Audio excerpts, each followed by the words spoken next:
Well, welcome. Today, as we're traveling through the New Testament and our journeys, we are now moving into what we call the pastoral epistles. This is 1st and 2nd Timothy and Titus. Paul is coming toward the end of his ministry. He doesn't know how much longer the Lord will leave him as really the lead apostle in the whole world. And he knows he has to tag off to a younger generation who will carry on the gospel and the work of Christ after he's gone.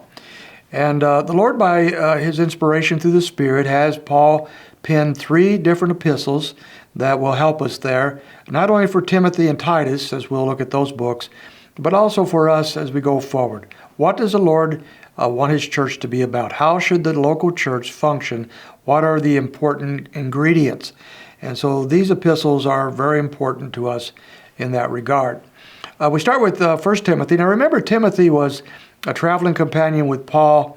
According to verse 2 of this epistle, he was probably saved under the ministry of the Apostle Paul, although his mother and grandmother had a strong impact on his life, but probably a convert under the ministry of Paul. He had traveled with Paul. Paul sent him, remember in Philippians, he was sending Timothy back to Philippi, because of the fact that he had nobody like him. He was just such an outstanding servant of Christ, humble, useful, that he wanted to send Timothy back to accomplish that. So Timothy was a valuable, valuable servant of Christ. At this point, he is at the church at Ephesus, very important, perhaps the most important of all the New Testament churches. And he's there ministering among that church, or probably a number of house churches there that Timothy oversaw. But he was a pastoring there and ministering and so forth. And Paul wanted him to know what was important for the church going forward. The first thing that we would mention that he talks about is doctrine.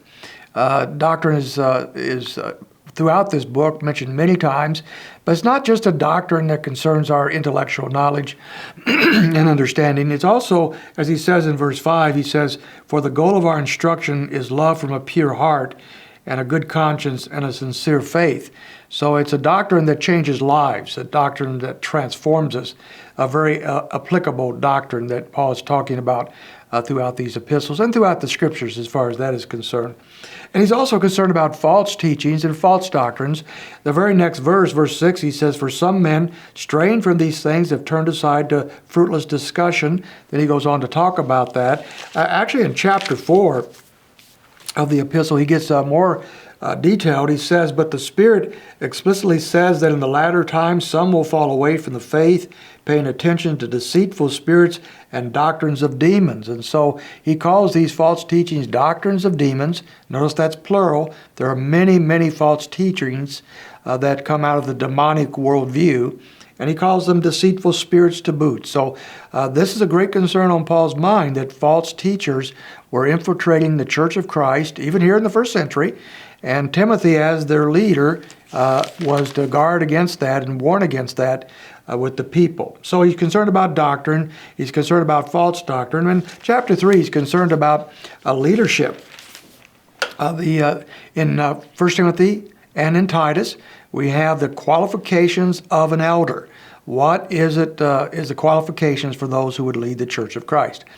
And so these are very, very important. And as we look at these qualifications, only one has to do with giftedness, and that is that they're able to teach. So they have to be able to teach the Word of God to some degree. Doesn't say they have to be people that stand up in front of a big crowd necessarily, but they have to be able to teach the Word of God.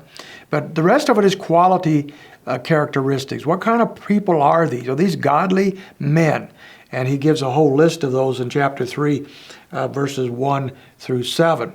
And all that's important because of the purpose of the church, which he gets to in verse 15. "But in case I am delayed, I write so that you may know how one ought to conduct himself in the household of God, which is the church of the living God, the pillar and the support of the truth." And so he says that the church has a unique function. Unlike any other institution, the church is the pillar and the support of truth. And so whatever else the church does, either in the first century or in the 21st century, whatever else we do, we must realize that we are the ones who proclaim the truth, we support the truth, we stand on the truth, and the truth is central to all that we believe and all that we teach and all that we do. So important is this, that we're going to give this verse as our key verse in the book, at least the latter part, which it says, which is the church, the living God, of the living God, the pillar and the support of the truth. So the second half of 1 Timothy chapter 3, verse 15. Our key word will be church. It's about the church, how the local church is to function. That's what Paul's writing about. Now tomorrow we'll look at 2 Timothy, and he picks up on these same themes and moves forward. We'll see you there.